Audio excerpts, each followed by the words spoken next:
কয়েকদিন ধরে প্রচুর বৃষ্টি হচ্ছে আর এই বৃষ্টির মধ্যে খিচুড়ি রান্না করব না তাই কি কখনো হয়? যদিও আমার খিচুড়ি খুব একটা পছন্দ না, কিন্তু আজকে ছেলেদের আবদারে খিচুড়িটা রান্না করতে হলো। তো যাই হোক, আসসালামু আলাইকুম, সবাই কেমন আছেন? আশা করি অনেক বেশি ভালো আছেন। আমিও আল্লাহর রহমতে অনেক বেশি ভালো আছি। তো এই যে আজকের ভিডিওটা কিন্তু একদম সকাল থেকে শুরু করেছি। আজকে সকাল সকাল ঘুম থেকে উঠে দেখি অনেক বৃষ্টি হচ্ছে, আর এই বৃষ্টির মধ্যেই আপনাদের ভাইয়া একদম ভোর 5টার সময় উঠে কুমিল্লাতে গেছে। ওইখানে মিটিং হবে, প্রত্যেক মাসে একবার করে যেতে হয়। তো যাই হোক, তাকে বিদায় দিয়ে শুয়ে পড়েছিলাম। আজকে তো মাদ্রাসাও যাব না, আজকে অনেক বৃষ্টি হচ্ছে। এই বৃষ্টির মধ্যে বাচ্চা কাচ্চা নিয়ে আর বের হব না। তারপর শুয়ে পড়েছিলাম আপনাদের ভাইয়াকে বিদায় দিয়ে, আর এক ঘুমে ঘুম থেকে উঠে দেখি কি যে একদম 10:30 বাজে। তারপর ঘুম থেকে উঠে বাচ্চাদেরকে উঠাইছি, তারপর ওদের সঙ্গে নাস্তা পানি করেছি। তো তারপর বারান্দায় এসে অনেকটা সময় একটু বৃষ্টিতে ভিজলাম, মানে পুরাটা ভিজতে পারিনি, এই যে হাত দিয়ে একটু ভিজলাম। অনেকদিন হয়ে গেছে বৃষ্টিতে আর ভেজা হয়নি, কবে ভিজেছি সেটাও মনে নাই। বৃষ্টিতে ভিজতে খুবই ভালো লাগে, আর আমার অনেক ইচ্ছা বৃষ্টিতে ভিজার জন্য, কিন্তু আমরা থাকি হচ্ছে 5তলায়, আমরা আর বৃষ্টি কোথায় পাবো। তো যাই হোক, ওইখানে একটু দাঁড়িয়ে থেকে তারপর গাছগুলো একটু পরিচর্যা করলাম। দেখি গাছগুলো একদম কেমন হয়ে গেছে, গাছগুলো উঠিয়ে আবার ঘরের ভিতর নিয়ে এসে রাখলাম। তো তারপরে এই যে আবার চলে আসলাম রান্না বান্না করার জন্য। তো আজকে ডিম ভুনা করব আর হচ্ছে খিচুড়ি রান্না করব।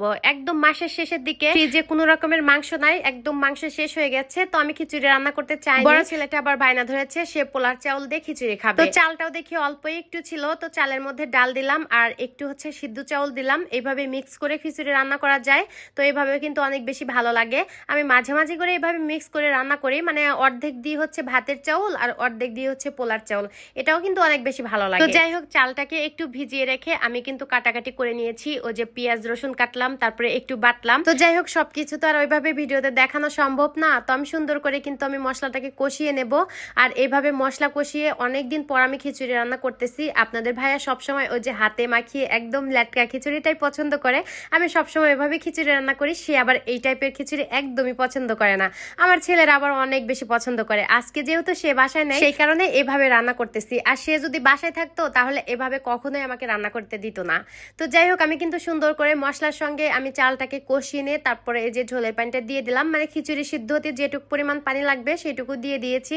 আর তারপর এই যে এই পাশে কিন্তু আমি মশলাটাকে সুন্দর করে কষিয়ে নিয়েছি। তারপর ভেজে রাখা ডিমটাকে দিয়ে সুন্দর করে মশলার সঙ্গে কষিয়ে নিয়ে তারপরে এই যে ঝোলের পানিটা দিয়ে দিলাম। আর ডিম ভুনা তো সবাই পারেন, আমি আর পুরো রেসিপিটা দেখালাম না, অল্প অল্প করে একটু একটু করে কেটে কেটে দেখালাম। তো যাই হোক, এদিকে কিন্তু আমার ঝরঝরে খিচুড়িটাও হয়ে গেছে, মানে বেশি ঝরঝরেও হয় নাই, একদম যে লেটকা খিচুড়ি সেরকমও হয় নাই, এরকম টাইপেরটাই আমার বেশি ভালো লাগে। ওই যে বললাম না, আমার খিচুড়িটা খুব একটা পছন্দ না, কিন্তু এই টাইপের খিচুড়িটা আমার অনেক বেশি ভালো লাগে। তো তারপরে এই যে খিচুড়ির উপর দিয়ে একটু হচ্ছে ঘি দিয়ে দিলাম, তারপর কাঁচামরিচ দিয়ে দিলাম, দেখতে একটু ভালো দেখা যাবে। তো যাই হোক, রান্না বান্না কিন্তু কমপ্লিট করে তারপরে এই যে এখন খাবো সবাই মিলে।